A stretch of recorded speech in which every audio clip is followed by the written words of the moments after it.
Hello, welcome to Angels Food and Craft. ഇന്ന് നമുക്കൊരു tomato rice ready ആക്കിയാലോ. അപ്പോൾ നമുക്ക് വീട്ടിൽ തന്നെ എളുപ്പത്തിൽ തയ്യാറാക്കി എടുക്കാം ഈ റൈസ്.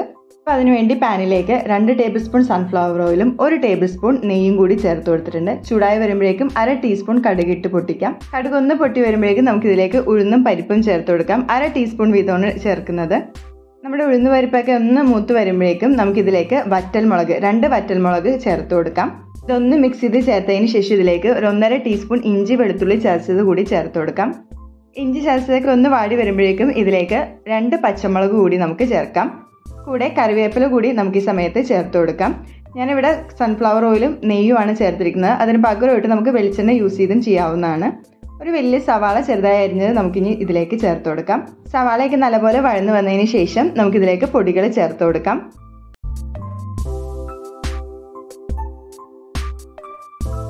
സവാളയൊക്കെ വഴന്നു വന്നിട്ടുണ്ട്. ഇതിലേക്ക് 1 ടീസ്പൂൺ മുളക് പൊടി ചേർത്ത് കൊടുക്കാം. കൂടെ തന്നെ 1/2 ടീസ്പൂൺ മഞ്ഞൾപ്പൊടി കൂടി ചേർത്ത് നല്ലപോലെ നമുക്കിതൊന്ന് മിക്സ് ചെയ്ത് ചേർക്കാം.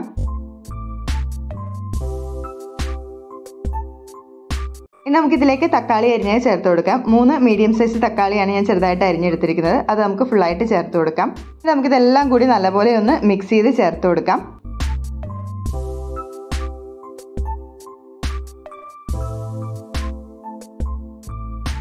ഇനി നമുക്കിതിനാവശ്യമായ ഉപ്പ് ചേർത്ത് കൊടുക്കാം. അപ്പോൾ നമ്മൾ നേരത്തെ ഒന്നും ഉപ്പ് ചേർത്തിട്ടില്ല. അപ്പോൾ ആവശ്യത്തിന് നോക്കിയിട്ട് നമുക്ക് ഉപ്പ് ചേർത്ത് കൊടുക്കാം.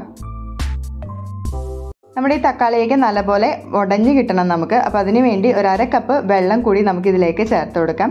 വീണ്ടും നമുക്ക് നല്ലപോലെ ഒന്ന് മിക്സ് ചെയ്ത് ചേർക്കാം. മിക്സ് ചെയ്ത് ചേർത്തതിന് ശേഷം നമുക്കിതൊന്ന് മൂടി വെച്ച് ഒന്ന് വേവിച്ചെടുക്കാം. നമ്മൾ ഹൈ ഫ്ലെയിമിൽ വെച്ച് തന്നെയാണ് വെള്ളമൊക്കെ ഒന്ന് വറ്റിച്ചെടുക്കുന്നത്. ഇപ്പോൾ കറക്റ്റ് പാകത്തിനായിട്ടുണ്ട്. ഏകദേശം 5 മിനിറ്റിൽ നമ്മുടെ വെള്ളമൊക്കെ വറ്റി ഈ ഒരു പാകത്തിന് കിട്ടും. ഇനി നമുക്കിതിലേക്ക് 1/2 ടീസ്പൂൺ പഞ്ചസാര ചേർത്ത് കൊടുക്കാം. വീണ്ടും നല്ലപോലെ ഒന്ന് നമുക്ക് മിക്സ് ചെയ്ത് ചേർക്കാം. കൂടെ തന്നെ ഇതിലേക്ക് 1/2 ടീസ്പൂൺ ഗരം മസാല കൂടി നമുക്ക് ചേർത്ത് കൊടുക്കാം. എന്നിട്ട് വീണ്ടും നമുക്ക് നല്ലപോലെ ഒന്ന് മിക്സ് ചെയ്ത് വെക്കാം. ഇനി നമുക്കിതിലേക്ക് ഒരു 1/4 ടീസ്പൂൺ കായപ്പൊടി കൂടി ചേർത്ത് കൊടുക്കാം. കൂടെ തന്നെ നമുക്ക് മല്ലിയില ചോപ്പ് ചെയ്തതും കൂടി ഈ സമയത്ത് ചേർത്ത് കൊടുക്കാം.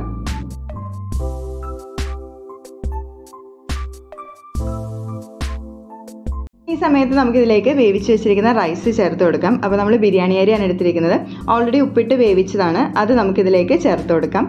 ബിരിയാണി റൈസിന് പകരമായിട്ട് നമുക്ക് സാധാ ചോറും ഇതേപോലെ എടുത്ത് ചേർത്ത് മിക്സ് ചെയ്തെടുക്കാവുന്നതാണ്. ഇനി നമുക്ക് നമ്മുടെ റൈസും മസാലയും എല്ലാം കൂടി നല്ലപോലെ ഒന്ന് മിക്സ് ചെയ്ത് ചേർക്കാം. ഇങ്ങനെ മിക്സ് ചെയ്ത് ചേർത്തതിന് ശേഷം ഒരു 5 മിനിറ്റ് മീഡിയം ഫ്ലെയിമിൽ മൂടി വെച്ചതിന് ശേഷം നമുക്ക് തുറന്നെടുക്കാവുന്നതാണ്.